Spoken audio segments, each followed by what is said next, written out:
Gold, trusted gold buyers. మీరు తాకట్టు పెట్టిన బంగారాన్ని విడిపించి ఈ రోజు ఉన్న మార్కెట్ ధరకు కొనబడను.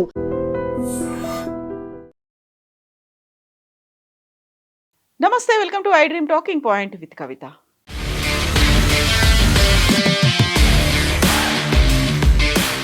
ఇరాన్ మీద అమెరికా, ఇజ్రాయెల్ సంయుక్త దాడుల్లో డొనాల్డ్ ట్రంప్ కీలకమైనటువంటి వ్యాఖ్యలు చేశారు.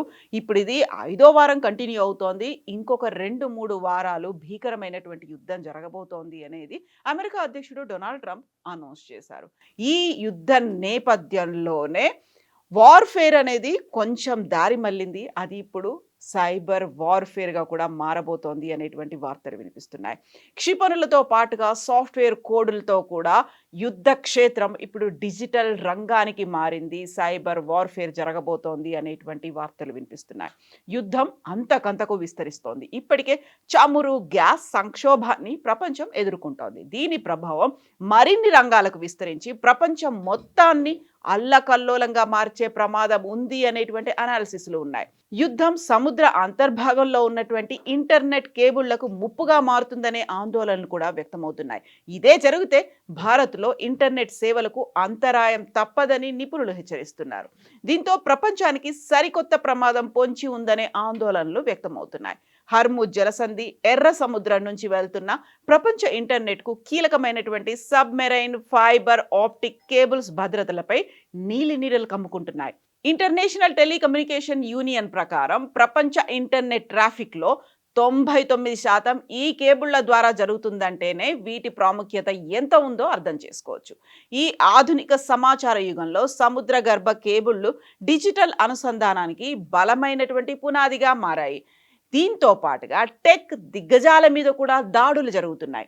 అమెరికా టెక్ సంస్థలే లక్ష్యంగా ఇరాన్ సైబర్ దాడుల్ని ప్రారంభించింది. బహ్రెయిన్లో ఉన్నటువంటి అమెజాన్ డేటా సెంటర్ పైన జరిగిన దాడి వల్ల వారి కార్యకలాపాల్లో అంతరాయం ఏర్పడిందని అమెజాన్ ధృవీకరించింది.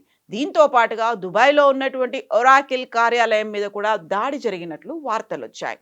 హిట్ లిస్ట్లో ప్రముఖమైనటువంటి సంస్థలున్నాయి. అవన్నీ కూడా అమెరికన్ సంస్థలు.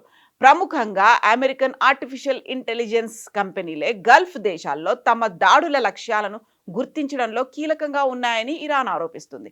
ఈ క్రమంలో Google, Microsoft, Apple, meta, Intel, Tesla వంటి దాదాపుగా 18 సంస్థలను తమ తదుపరి లక్ష్యాలుగా ఇరాన్ అనౌన్స్ చేసింది. దీంతో డిజిటల్ మౌలిక సదుపాయాలకు ముప్పు ఏర్పడబోతోంది. ఈ యుద్ధం వల్ల సముద్ర గర్భంలో ఉన్నటువంటి ఇంటర్నెట్ కేబుల్ అంటే సబ్మెరైన్ కేబుల్స్కి ప్రమాదం పొంచి ఉందని నిపుణులు హెచ్చరిస్తున్నారు. ఒకవేళ వీటిపై కనుక దాడులు జరిగితే భారత్లో కూడా ఇంటర్నెట్ సేవలకు తీవ్రమైనటువంటి అంతరాయం కలిగే అవకాశం ఉంది అని ఐటీ ఎక్స్పర్ట్స్ చెప్తున్నారు. దీంతో ప్రభావం అనేది విపరీతంగా ఉండబోతోంది. ప్రపంచ దేశాల మీద ఆ ప్రభావం కనిపించబోతోంది. ఇరు దేశాల మధ్య ప్రత్యక్ష యుద్ధం కనుక మొదలైతే అది కేవలం సరిహద్దులకే పరిమితం కాకుండా విద్యుత్ గ్రిడ్లు, బ్యాంకింగ్ వ్యవస్థలు, ప్రపంచ ఆర్థిక వ్యవస్థపై తీవ్రమైనటువంటి ప్రభావం చూపుతుంది అని విశ్లేషకులు ఇప్పుడు అంచనాలు వేస్తున్నారు. సముద్ర గర్భంలో ఉన్నటువంటి ఫైబర్ ఆప్టిక్ కేబుల్ మౌలిక సదుపాయాలకు ఇరాన్ నుంచి ఇప్పటి వరకు ఎటువంటి బెదిరింపులు అయితే రాలేదు. అయినప్పటికీ కూడా ఇరాన్కి ప్రాక్సీల్లో ఒకటైనటువంటి హౌతీ రెబల్స్ ఎర్ర సముద్రంలో కేబుళ్లను పేల్చేస్తామని గతంలో పలుమార్లు హెచ్చరించారు. ప్రస్తుతం వారు ఈ యుద్ధంలోకి ప్రవేశించడంతో ఉద్రిక్తతలు ప్రపంచ డిజిటల్ కనెక్టివిటీ భద్రతకు సవాల్గా మారాయి. ఎర్ర సముద్రం గుండా సుమారు 17 కేబుళ్లు వెళ్తున్నాయని నివేదికలు చెప్తున్నాయి. ఫైబర్ ఆప్టిక్ కోర్, రాగి తీగలు, ప్లాస్టిక్ తొడుగులతో తయారైన ప్రతి కేబుల్ సగటున 100 గిగాబైట్ల డేటాను ప్రసారం చేస్తుంది. ఇలాంటి మార్గాన్ని ఏర్పాటు చేయడానికి దాదాపుగా 1 ఏడాది పట్టొచ్చు అని నిపుణులు చెప్తున్నారు. భారతదేశానికి ఈ అంశం అత్యంత కీలకంగా మారింది. ఎందుకంటే దేశీయ ఇంటర్నెట్ అవసరాల్లో 60% ముంబై నుంచి గల్ఫ్ మీదుగా ఐరోపా వరకు ఉన్న పశ్చిమ మార్గం పైనే ఆధారపడి ఉంది. మిగతా 40% చెన్నై నుంచి సింగపూర్ పసిఫిక్ మార్గం నుంచి వస్తుంది. దీంతో పశ్చిమాసియాలో ఉద్రిక్తతలు భారత్ ఇంటర్నెట్ వ్యవస్థను ప్రభావితం చేస్తున్నాయి. ఇక ఎర్ర సముద్రం వద్ద కేబుల్ భద్రతపై ఆందోళనలు చాలా కాలం నుంచి ఉన్నప్పటికీ ఈ యుద్ధం ఉద్రిక్తతలను మరింత పెంచింది. Centre for strategic and international studies ప్రకారం సముద్ర గర్భ మౌలిక సదుపాయాలను ఉద్దేశపూర్వకంగా లక్ష్యంగా చేసుకోవడాన్ని విధాన నిర్ణేతలు ఒక కొత్త ప్రపంచ ముప్పుగా పరిగణిస్తున్నారు. ఒకవేళ కేబుల్‌లకు ఏదైనా నష్టం వాటిల్లినంత మాత్రాన పూర్తిగా డేటా నిలిచిపోయే అవకాశం లేదు. ఎందుకంటే ఇంటర్నెట్ కనెక్టివిటీ కేబుళ్ల నెట్వర్క్ ద్వారా పనిచేస్తుంది.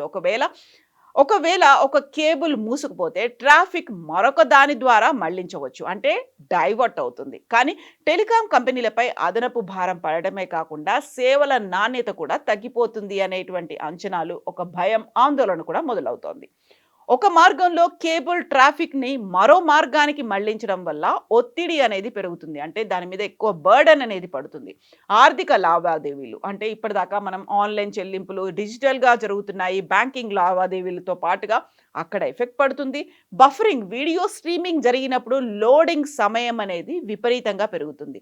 డౌన్‌లోడింగ్‌తో పాటుగా అప్‌లోడ్ డేటా స్పీడ్ అనేది తగ్గుతుంది. ముఖ్యంగా గ్లోబల్ కేపబిలిటీ సెంటర్‌లు, ఐటీ సంస్థల పనితీరులో జాప్యం ఏర్పడుతుంది అనేటువంటి ఒక అభిప్రాయం, భయం కూడా వ్యక్తమవుతోంది. ఇది డిజిటల్ వార్‌ఫేర్ ఇప్పుడు ప్రపంచం మొత్తాన్ని వణికించొచ్చు, అతలాకుతలమవుతుంది. కాకపోతే కొంచెం క్వాలిటీ తగ్గుతుంది అని చెప్పినప్పటికీ ఓవర్‌లోడ్ అనేది అవ్వడం వల్ల ప్రపంచవ్యాప్తంగా ఈ పనితీరు కొంచెం డిలే అయ్యే ఛాన్సెసే ఉన్నాయి. బట్ నెక్స్ట్ ఏం జరగబోతోంది? నిజంగా డిజిటల్ వార్‌ఫేర్ కనుక జరిగితే ఇప్పటిదాకా హర్ముజ్ జలసంధిని మూసివేసిన తర్వాత ఇంపాక్ట్ అనేది విపరీతంగా కనిపిస్తోంది. ఆయిల్ అండ్ న్యాచురల్ గ్యాసెస్ మీద ఎఫెక్ట్ కూడా పడింది.